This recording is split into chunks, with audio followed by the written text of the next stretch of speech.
Today, we're really digging into something fundamental, communication mastery, but maybe not in the way you usually think about it. Right. We're going beyond just, having the right words. We're looking at the strategy, the psychology, stuff that really decides if people listen to you.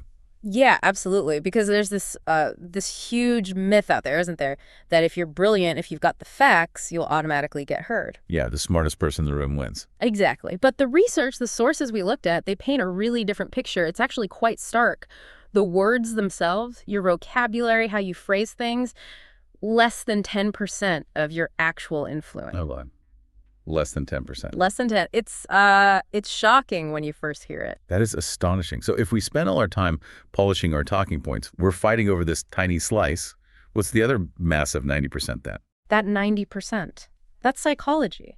It's strategy. It's understanding, really understanding how the human brain works, how it processes information, how it sizes you up, decides if you're credible. Okay. That's the real game changer. It explains why sometimes really smart people with amazing ideas, get ignored. They get frustrated, underestimated. While someone else, maybe not even the smartest, just walks in and commands the room, closes the deal, gets people on board. Precisely. They've figured out the unspoken system. They've mastered that 90%. So our mission here today is to kind of unpack that system for you, the listener. We want to give you the tools, the specific principles the most persuasive people use. Yeah. Because the promise here, and this is important, Yeah. is that this isn't some innate talent you're born with. It's a skill. It's learnable. Absolutely. It's a system. And we're going to break it down. We'll start with the mistakes, the things that might be draining your power right now without you even realizing it. The power killers. And get into the neuroscience, like how you win or lose in those first few seconds. And then, build up to things like strategic silence, emotional control, the real advanced stuff. Okay, let's start there then. Before we build anything positive, we need to stop doing the things that sabotage us. What are these? These fatal flaws. The sources identified 7. Right. 7 key ones. And they're tricky because, honestly, some of them can feel like you're just being polite or thorough. The first one is reactive communication. Reactive.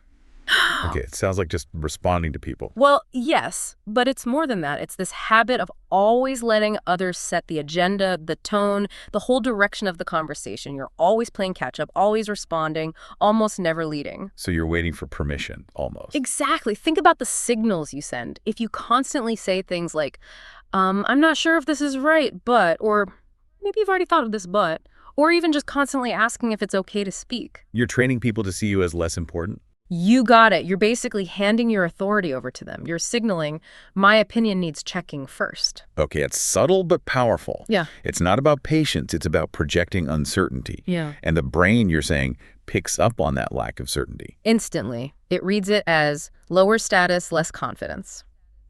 Okay, mistake number 2, and this one gets a lot of really smart people. Information dumping. Ah, the classic. I have so much data, I'll just overwhelm them with facts until they agree. Right. The belief is more data equals more persuasion. But the brain, it doesn't work like that. Our sources are really clear on this. How does it work then? Emotion first, always. The brain decides if something feels right, if it's compelling, if it matters, and then it looks for the logic to back up that feeling. So dumping facts just short circuits it. It triggers cognitive overload. Imagine trying to drink from a fire hose. You're forcing the listener's brain to do all the heavy lifting, sorting, filtering, figuring out what's important. It's exhausting. They just stop listening. They mentally check out, not because the information is bad, but because you've made it too hard. You've implicitly disrespected their time and attention. And they miss the crucial point you needed them to get. Okay, that's a big one for technical experts, I bet. Now, number 3 gets into the really subtle stuff. Emotional leakage. The credibility destroyer. Yeah, this is huge. It's when your internal state, your nervousness, your anxiety, maybe even desperation leaks out unconsciously through tiny little microsignals that totally contradict what you're saying. So you're saying, I'm confident, but your body's basically screaming, help. Exactly. And that mismatch, it's toxic for trust. The listener feels something is off even if they can't pinpoint it. What does that leakage actually look like? What should people watch out for in themselves? Okay, good question. It's often subtle. Your voice might get a little higher or thinner. Right. You might start talking faster, rushing your words. An increase in filler words, the swoots, likes trying to hold the floor while your brain catches up. Fidgeting, too, like bouncing your knee, playing with a pen. Definitely. Fidgeting, shifting weight constantly, adjusting clothes, all these little things signal a lack of internal control. And the subconscious thought is, if you can't control yourself, how can I trust you to control this project or lead this team? Makes total sense. Okay, number 4, mirror communication, the chameleon effect. This is where you unconsciously, or sometimes even consciously, start mimicking the other person, their energy level, their speaking style, even their opinions. Trying to build rapport, right, to be liked. That's the intention, yeah. If they talk fast, you talk fast. If they suddenly criticize an idea you just supported, you find yourself nodding along. Oh yeah, good point. But what's the downside? Why is that bad? Because you become forgettable and, ironically, less trustworthy. You're just echoing. You're not adding your own value, your own perspective. People sense that lack of authenticity. So you seem weak, indecisive. Exactly. You don't have your own core. True leaders, people with real presence, they have their own energy. They influence the room. They don't just reflect it. Okay. Mistake number 5 sounds particularly damaging for relationships. Defensive communication. Oh, it is. This is when someone takes perfectly neutral questions or maybe constructive feedback as a personal attack. So their ego gets triggered immediately. Right. Instead of seeing a question like, can you walk me through the reasoning for option A, as a request for information? They hear, why did you make such a stupid choice? Precisely. And their response is all about justifying, explaining away, protecting their ego. Long, convoluted backstories. It turns a simple, productive exchange into this exhausting emotional battle. And nobody wants to walk on eggshells. Nobody. It signals huge insecurity about their own competence, and pretty soon people just stop giving them feedback or asking clarifying questions because it's too much work. Trust evaporates. Which feels like it leads straight into number 6, approval-seeking communication, prioritizing being liked over being effective. Yeah, they're related. The approval seeker's main goal is harmony, likability. They avoid conflict at all costs. They won't disagree, even when they should. They won't challenge assumptions. They're constantly trying to figure out what others want to hear. That sounds exhausting for them, too. What's the long-term cost? Irrelevance. People might find you pleasant, sure, but they lose respect because they know your opinion isn't really yours. It's shaped by what you think they want. So when a tough decision comes up, your voice doesn't really count. Exactly. Your opinion is discounted because it lacks independent conviction. You're not seen as a source of reliable, objective input. You're just nice. And the final one, number 7. This sounds like the root of all the others, maybe. Unconscious communication. Basically just winging it. That's it, exactly. It's failing to ever really study or think about how your communication actually works, how your tone, your posture, your word choice, your pauses, how all of that impacts the outcome. Just going on autopilot. Total autopilot. And when things go wrong, when they don't connect or persuade, who do they blame? The audience. They just didn't get it. Always. Instead of taking responsibility, okay, how could I have been clearer? What signals did I send? It's like a chef blaming the diners because the food was bad. Yeah. Without conscious effort, without self-assessment, you just keep making the same mistakes. Wow. Okay. Those 7, they really cover a lot of ground.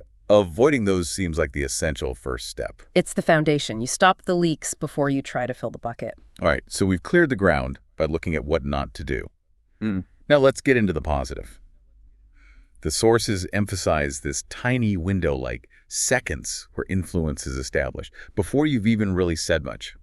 Let's talk about the neuroscience of that first impression. Yeah, this is fascinating stuff. It goes way back, evolutionarily. Our brains developed this rapid assessment system. Psychologists call it thin slice judgments. Thin slice, like a quick sample. Exactly. Back in the day, you needed to know instantly. Friend or foe, threat or opportunity. That mechanism is still running. So in literally less than 3 seconds, the brain is making calls about you. 3 seconds. What's it deciding in that time? Key things. Are you competent? Are you confident? Are you trustworthy? And maybe the most primal one, are you high status or low status? And those snap judgments then color everything else that follows. Absolutely. They create a filter. You're either starting ahead or behind based purely on those initial signals. It's powerful. So we need to manage those signals consciously. What are the channels the brain is monitoring in those first few seconds? It's taking in data simultaneously through a few key channels. Let's break them down. First is element 1, Physical presence, how you carry yourself, how you occupy space. Before a word is spoken. Before a word. Confidence translates physically. Confident people tend to take up appropriate space, not aggressively, but they aren't shrinking, you know? They seem comfortable in their own skin. Yeah, movement. Movement is key. Purposeful, controlled movements. Think steady, grounded. Contrast that with fidgeting, nervous tics, constant shifting. Signals an unstable internal state. Exactly. The brain reads that as low confidence, anxiety, and posture is probably the bedrock here. Standing tall, shoulders back. Yeah, the basics. Straight spine, shoulders relaxed, but back, head level. It's not just about looking good. It triggers these deep, unconscious associations with leadership, stability, emotional control. And slouching does the opposite. It signals insecurity. And interestingly, research shows poor posture can actually cause internal hormonal shifts that reinforce feelings of low power. It's a feedback loop. Wow. Okay, element 2, facial expression and eye contact. This feels critical for trust. Hugely critical. We look to the face, especially the eyes, for intent and honesty. Confident communicators usually have a relaxed yet alert expression. Engaged, but not like desperately seeking approval with a forced smile. And eye contact, there's a sweet spot, right? Too much is creepy, too little is shifty. Definitely a sweet spot. The research points towards this.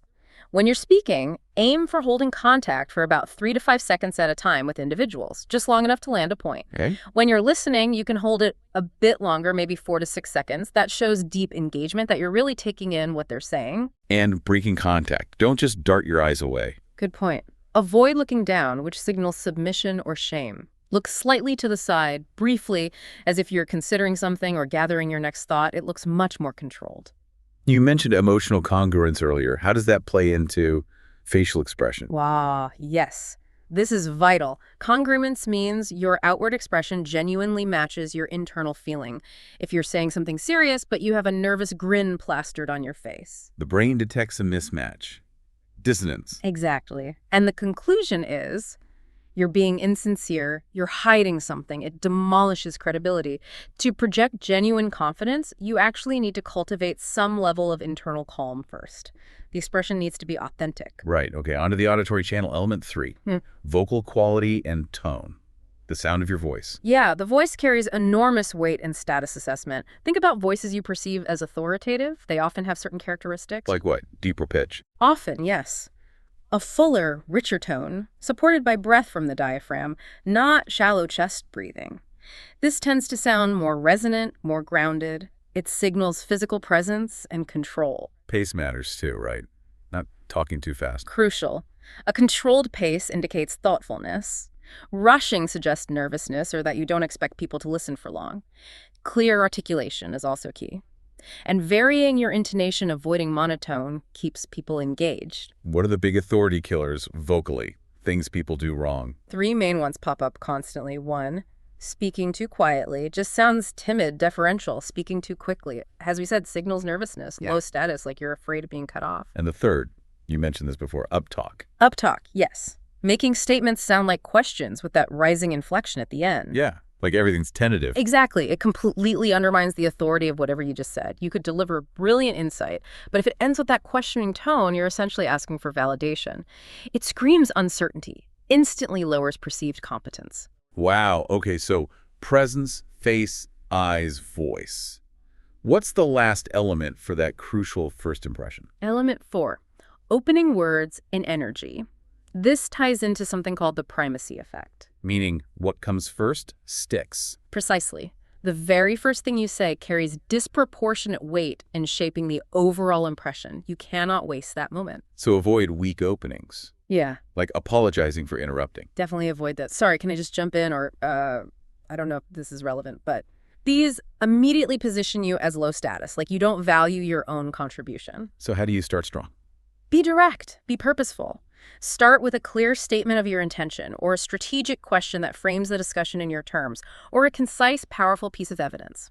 The goal is to signal from the absolute outset that you are there to contribute significantly, maybe even to lead the conversation. Take control of that opening moment. Okay, so we've nailed the first impression. We've stopped the leaks with the 7 flaws.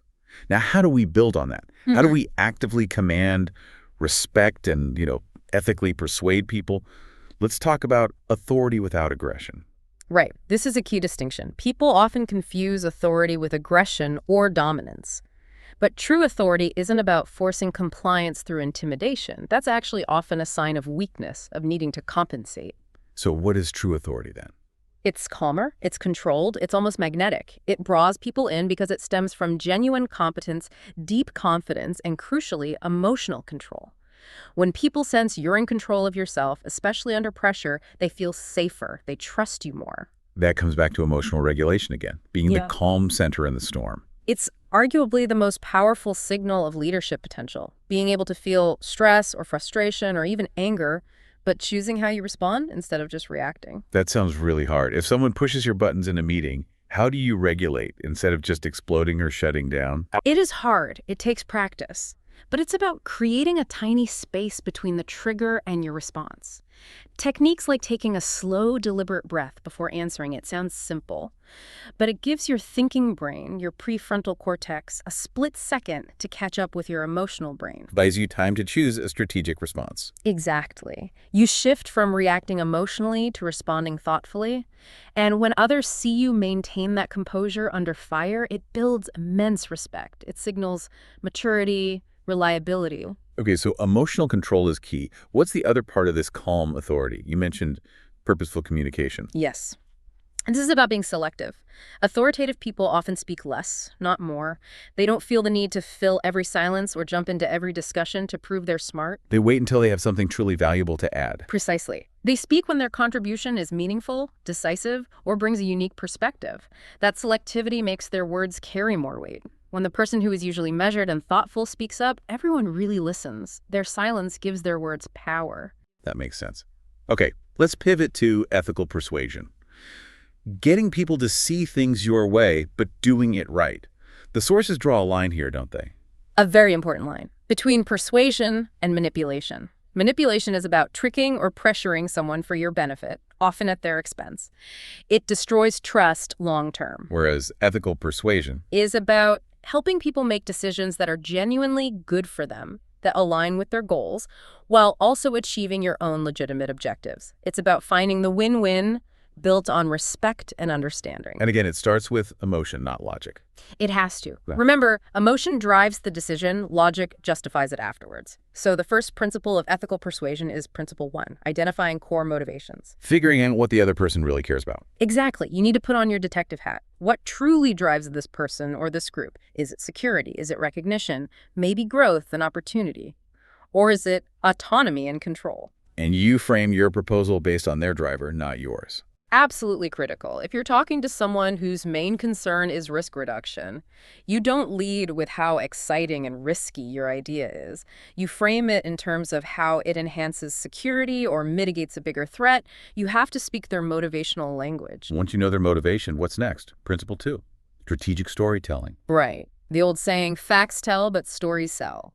It's true because stories bypass our logical defenses and connect directly with our emotions. So instead of bullet points, you weave a narrative. A relevant narrative, one where the listener can see themselves. You create a relatable situation, introduce a challenge they recognize, build some tension, and then show how your proposal, your idea, your solution was the key factor in reaching the positive outcome they desire. You make them the hero of the story, and your idea is their magic tool. That's a great way to put it. It makes the core message memorable and emotionally resonant in a way that raw data just can't. A good story sticks. Okay, makes sense. Then principle 3, addressing resistance proactively. This feels counterintuitive. Why bring up the problems yourself? Because if you don't, and they're thinking about the objections, the costs, the difficulty, the risks, they're already building a wall. If you bring them up first, It shows you've thought it through, that you understand their concerns. Exactly. It builds massive trust. You're saying, look, I know you might be worried about X, Y, and Z. Here's how we've already thought about that, and here's the plan.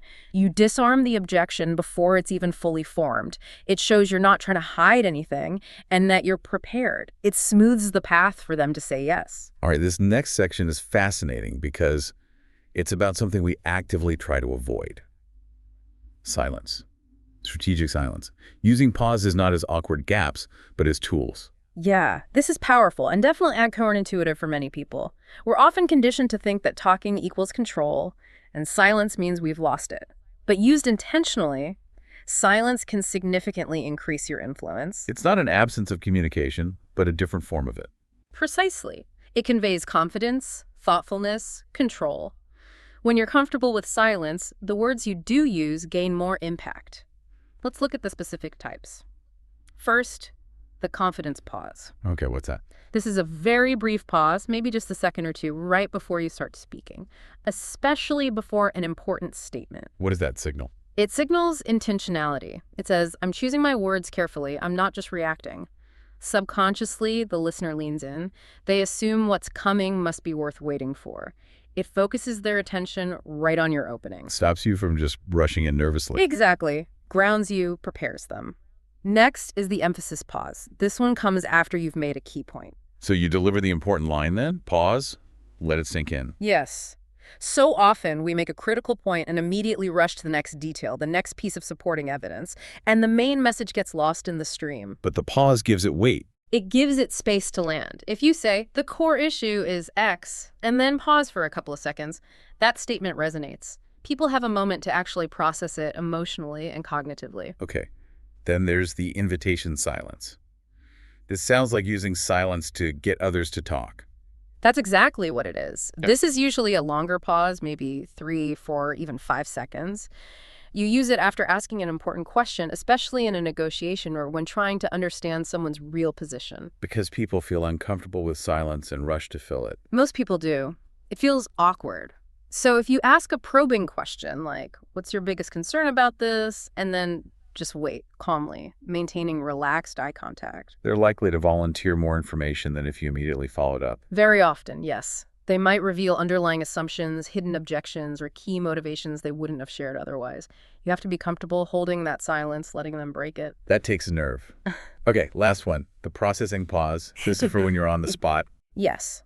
When you're hit with a difficult question, a criticism, or surprising information, the instinctive reaction is often defensive or emotional. So you pause to stop yourself from reacting badly. Right. Taking a deliberate moment, maybe even 5 or 6 seconds, it can feel long, but it's powerful, allows you to override that initial emotional surge. You breathe, you think, you choose the most strategic, calm, and thoughtful response. Instead of looking panicked, you look considered. Exactly. It signals, I'm taking this seriously, I'm processing it, rather than, oh no, I'm caught off guard. It keeps you in control of yourself and the interaction. Okay, we've covered the foundations, the nonverbals, the authority, the persuasion, even silence. Now let's talk about applying these in really high-pressure situations. Let's start with crisis communication, when things go really wrong. Yeah, in a crisis, communication isn't just important, it's fundamental to managing the situation. And the absolute #1 priority for the leader or anyone communicating is emotional regulation under pressure. Back to controlling your own state first. Always. Because in a crisis, everyone is looking to the leader for cues. If you look panicked, anxious, overwhelmed, that feeling spreads like wildfire. Your visible composure, even if you're churning inside, acts as a psychological anchor for everyone else. So using those pausing techniques, controlled breathing. Absolutely critical. You have to manage your own stress response so you can project calm and certainty. That stability is invaluable. What about the message itself during a crisis? What should you be communicating? This is about information management. You cannot allow an information vacuum. Nature abhors a vacuum, and in a crisis, rumors and speculation will fill it, almost always negatively. So proactive communication is key. Proactive and structured. People need regular updates, and the key is transparency about what is known and unknown. Communicate clearly. Here's what we know for certain right now. Here's what we don't know yet. And crucially, here's when you can expect the next update. Even if the news isn't good, that predictability builds trust. Immense trust. It shows respect, manages expectations, and counters misinformation. Then you need solution-focused redirection. Meaning, don't just dwell on the problem. Exactly. Crises naturally trigger blame and endless analysis of what went wrong. While some analysis is needed later, in the moment, effective communication needs to shift the energy towards action. Acknowledge the problem's severity, yes, but then quickly pivot. Asking questions like, what can we do now? Precisely. Given where we are, what's the most constructive next step? How can we mitigate the impact? This channels anxiety into productive problem solving and restores a sense of agency. Okay, that makes sense for crises. Now, a more everyday advanced skill, social calibration. You called it the adaptation code. Yeah, this is about reading the room, understanding the unwritten rules of different environments, and adjusting your communication style accordingly without losing your core authenticity. So not talking to your CEO the same way you talk to your buddy at lunch. Obvious example, but yes. Or using hyper-formal language in a brainstorming session with a creative team. Failing to adapt your style to the context, the audience, the power dynamics, it limits your influence significantly. This requires real situational awareness then. Deep situational awareness, constantly scanning. Who holds informal power here? Not just titles. What's the emotional temperature? Who's engaged? Who's resistant? What are the communication norms? And also power dynamics assessment. Yes. Understanding where you sit relative to others in that specific context and adjusting formality, directness, even how much you speak versus listen. Talking to senior leadership usually requires being concise, data-driven, respectful of their time. With peers or team members, it might be more collaborative, open-ended. So it's about being flexible while still being yourself. Exactly. It's skillful adaptation, not becoming a chameleon, maintaining your core message and values, but adjusting the delivery mechanism for maximum impact in that specific situation. All right, let's bring it home. We've covered a ton of techniques, but making this stick requires a certain mindset. Let's talk about the confidence algorithm and lifelong learning. This is crucial because confidence built on just hoping for good outcomes is fragile. One setback and it shatters. We need to cultivate process-based confidence. Meaning confidence in your ability to handle things, not just in getting a specific result. Exactly. Trusting your preparation, your skills, your resilience, your ability to learn and adapt, regardless of the immediate outcome. That kind of confidence is much more robust and sustainable. It comes from knowing you have a process you can rely on. How do you build that internal certainty, that trust in your process? One key way is through evidence accumulation. Your brain needs proof. So you have to consciously notice, acknowledge, and even mentally rehearse your successes, times you handled challenges well, times you applied these communication skills effectively. Build an internal win file. Kind of, yeah. You're building an evidence bank of your competence. And you add to it by systematically seeking out and navigating progressively challenging situations. Each success reinforces that process-based confidence. And what about the internal dialogue? Self-talk optimization. Super important. How do you talk to yourself? Like a harsh critic ready to pounce on any mistake, or like a supportive coach or respected colleague? Aim for the coach. Definitely. Focus on being objective and constructive. Analyze mistakes for learning. Okay, what could I do differently next time? Rather than personalizing failure, I'm just bad at this. Focus on the process, on growth, not on unattainable perfection. Which leads perfectly into the final point. Yeah. The need for deliberate practice. Just having conversations isn't enough to master this. Not for high-level skills, no. Mastery requires pushing yourself outside your comfort zone in a structured way. Role-playing difficult conversations, rehearsing presentations and getting feedback, maybe even recording yourself. Creating practice scenarios that are harder than real life. That's the ideal, like an athlete training with resistance. It builds the communication muscles, makes the real thing feel easier. It ensures continuous improvement, not just hoping you'll get better through random daily interactions. That commitment to deliberate practice, to refining the process, that's what truly separates the masters. Wow. Okay, this has been incredibly insightful. We've gone from pinpointing those 7 fatal flaws, like being reactive or letting nerves leak out, all the way through understanding that critical 3-second first impression. Yeah, and then building on that with calm authority, ethical persuasion using motivation and stories, and even harnessing the power of strategic silence. Right, silence as a tool. Oh. And finally, applying it all in high-stakes situations like crises, calibrating to different social settings, and building that unshakable process-based confidence through deliberate practice. And the big takeaway, really, for everyone listening is that this isn't magic. It's not just something certain people have. It's a system. It's an operating system for influence, and it is absolutely learnable. Every conversation, every interaction becomes a chance to practice. Every single one. A quick email, a chat by the water cooler, a formal presentation. Each one is an opportunity. You're either consciously using these principles to build your influence step by step, or you're likely unconsciously doing things that might be eroding it. So that brings us to our final thought for you to chew on. The most effective, most influential communicators we've studied aren't defined just by talent, but by their relentless commitment to their process, to learning, adapting, refining. So the question for you is, are you willing to treat your communication like a skill to be honed? to see every conversation as a kind of lab, a place to observe, experiment, get feedback, and improve? Or will you just keep rolling the dice with unconscious communication and hope for the best? Which path are you on? Your very next conversation might just be the start of your answer. Thanks for joining us on The Deep Dive. Yeah, thanks for tuning in. And hey, if you found this deep dive valuable, do us a favor, hit that like button, and definitely subscribe so you don't miss our future explorations. It really helps us keep bringing these insights to you. Until next time.